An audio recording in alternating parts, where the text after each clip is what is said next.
This is Dr. Lou Sella, and I'm a doctor of sport and performance psychology, and I just had this question asked, and I'll tell you what, it is one of the best questions I've had asked in a long time, and it's one of the great ones. Wow, wow, wow. We're going to get into it right now. Why isn't the heavy formation a guard over formation? Well, your best offensive linemen in the offense are supposed to be at guard because they set the point on the zone dive series. And really, if you want to get hyper technical, they set the point for midline triple option. I mean, yeah. Why isn't the heavy formation a guard over formation? Well, let's take a look at what you would do.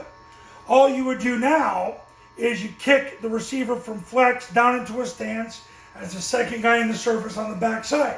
You kick the tackle down one. Then you have the center, the right guard, the right tackle. You bring the left guard over to be the third guy in the surface. He's supposed to be your best blocker along with the right guard.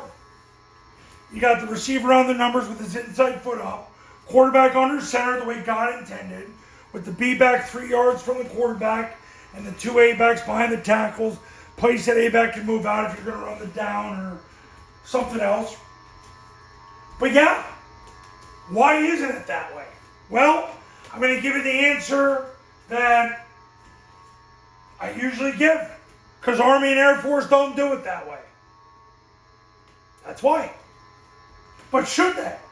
And I'll tell you what, I get a lot of questions asked to me. And when non-clients ask me questions, a lot of times they're ideological, they're philosophical, they're questions that are trying to justify their feelings.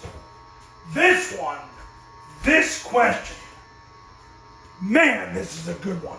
Why don't they just bring the guard over? Now, for my 8-man and 9-man guys, that's what we do in 8 and 9-man football.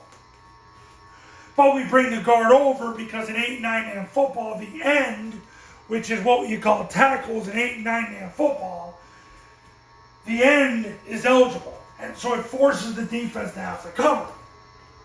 But here, by bringing the guard over, yeah, you're bringing a significantly better player over to the place you're going to likely run the ball.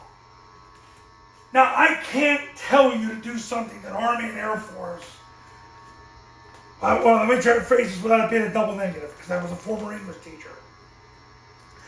I can't endorse anything unless Army and Air Force do it, because that's the right thing to do.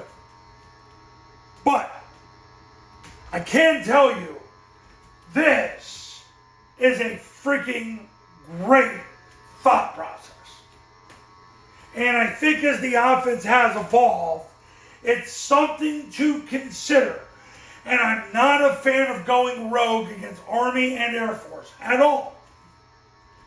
But I will tell you, if you ever did go rogue, that is an interesting thing to do.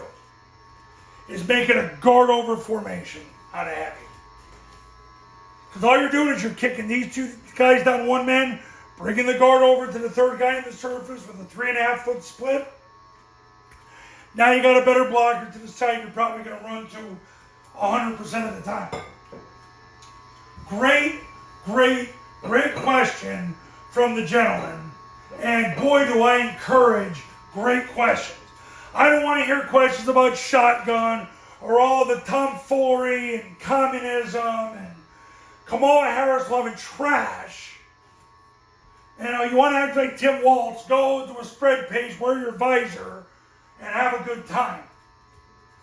We men eat our steak and our beef, and we get under center and run this like a man. And I will say, that right there is a truly thought-provoking question. I gave you the best possible answer I could give you. Army and Air Force don't do it, but should they? Because it makes too much sense. So think about it. Think about it. Think about it. Triple Option Football Academy camps are $29.97 to $39.97. Online camps, all you need is an iPhone and a Bluetooth speaker. Do the camp for $19.97. If you do a camp, you get the online academy for free. If you just want to do the online academy, it's $9.97. Go to this website to learn more. Call this number to become a client. I do separate academies and separate camps for 8-man, 9-man, 11-man football. And I'll see you in the next video.